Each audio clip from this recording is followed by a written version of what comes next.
رسول اللہ صلی اللہ علیہ وآلہ وسلم نے کس چیز سے سختی سے منع فرمایا؟ آئیے جانتے ہیں۔ حضرت عقبہ بن عامر رضی اللہ تعالیٰ عنہ فرماتے ہیں کہ رسول اللہ صلی اللہ علیہ وآلہ وسلم نے ارشاد فرمایا، جس نے گلے میں کوڑی ڈالی اللہ تعالیٰ اس کی تکلیف دور نہ کرے، اور جس نے یعنی کفریہ یا شرکیہ اعمال پر مشتمل یا بتوں کی مورتیوں والا تمیمیہ لٹکایا، اللہ تعالیٰ اس کی مراد پوری نہ کرے۔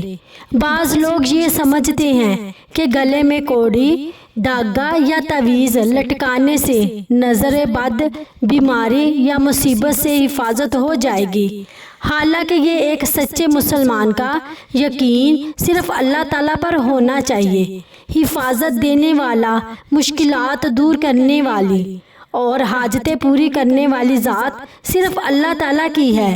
اس لیے رسول اللہ صلی اللہ علیہ وآلہ وسلم نے ایسے اعمال سے منع فرمایا جو انسان کے عقیدے کو کمزور کر دے یا اس کے دل کو اللہ تعالیٰ کے بجائے کسی اور چیز سے وابستہ کر دے، اور ہمیں ہر حال میں اپنا بھروسہ، امید اور توکل صرف اللہ تعالیٰ پر رکھنا چاہیے۔ اسی سے دعا کرے، اسی سے مدد مانگے اور اسی سے حفاظت طلب کرے، کیونکہ حقیقی نفع نقصان کا اختیار صرف اللہ تعالیٰ کے ہاتھ میں ہے۔